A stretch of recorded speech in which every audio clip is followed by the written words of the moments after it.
ఆ విధంగా ఏదైతే గతంలో మోడీ, నాగార్జున కలిసి దిగిన ఒక ఫోటోని షేర్ చేశారు.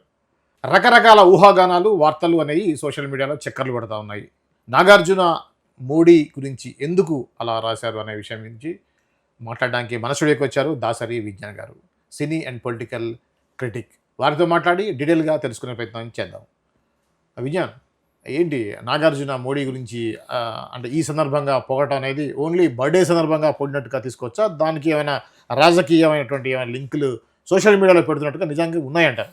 నిజంగా సోషల్ మీడియాలో చాలా వార్తలు వస్తున్నాయి. అసలెందుకు కలిసారో మాట్లాడుకుందాం. హ్మ్. జరిగిందేంటంటే మోడీ గారి బర్త్‌డే. అందరూ విష్ చేస్తారు. హ్మ్. అండ్ ఆయన్ని కలిసిన వాళ్ళైతే ఇంకొంచెం ఎక్కువ విష్ చేస్తారు. ఫోటోస్ ఉంటాయి కాబట్టి. అవును. నీకు తెలుసా లాస్ట్ టైమ్ మోహన్ బాబు గారి ఫ్యామిలీతో పాటు వెళ్ళి అవును. కలిసొచ్చారు. అవును. అట్లా అండ్ చిరంజీవి గారిని, పవన్ కళ్యాణ్ గారిని ఇలా పట్టుకొని హ్మ్. హ్మ్. అదొక ఫోటో. అప్పుడు హ్మ్. వాళ్ళు విష్ చేస్తారు. హ్మ్. ఇట్లా పలు పలు సందర్భాల్లో. సేమ్ అలాగే నాగార్జున గారిది ఏంటంటే ఒక సెపరేట్ ట్రాక్ ఇది.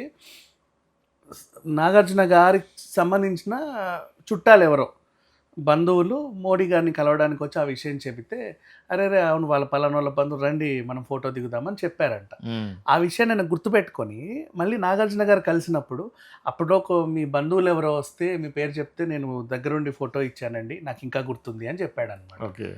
ఆ విషయం చూడు అంత ఆ! ప్రధానమంత్రి గుర్తుపెట్టుకోవడం అంటే గ్రేటే మామూలు గదా! విషయం కాదు. అవును. సో, కాబట్టి ఆ సందర్భాన్ని ఆయన షేర్ చేసుకున్నారు. వాళ్ళిద్దరు కలిసి ఉన్న ఫోటో ఒకటి వైరల్ అవుతుంది.